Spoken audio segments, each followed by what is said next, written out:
माधव नाम का एक गरीब मजदूर था। उसकी पत्नी राधा और छोटा सा बेटा सोनू थे। तीनों एक टूटी फूटी झोपड़ी में रहते थे। कमाई इतनी कम की कि कभी पेट भर खाना मिलता, कभी आधा पेट सोना पड़ता।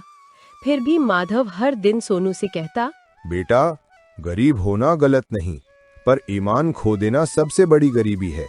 एक दिन सोनू बीमार पड़ गया। तेज बुखार, शरीर कांप रहा था। राधा की आंखों से आंसू रुक ही नहीं रहे थे।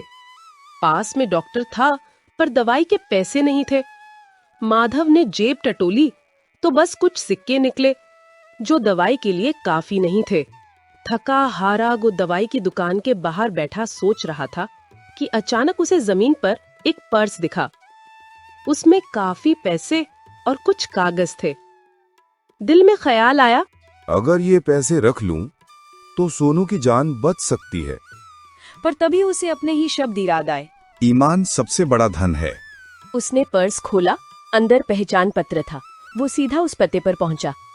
दरवाजा खोला एक बुजुर्ग आदमी ने, चिंतित और घबराए हुए। बाबूजी, शायद आपका पर्स गिर गया था। बुजुर्ग की आंखें भर आईं। बेटा, इस पर्स में मेरी महीने भर की पेंशन थी।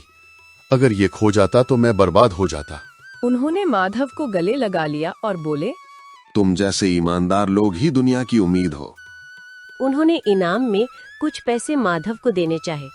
पहले तो माधव ने मना किया, पर बुजुर्ग ने प्यार से कहा, इसे दान नहीं, अपने बेटे की दवा समझकर ले लो। माधव ने पैसे लेकर सोनू का इलाज कराया। कुछ ही दिनों में सोनू ठीक हो गया। देखा माधव, ईमान कभी भूखा नहीं रहने देता, बस थोड़ी देर धैर्य रखना पड़ता है। सच्चाई और ईमानदारी कभी व्यर्थ नहीं जाती, आखिर में वही खुशियां लाती है।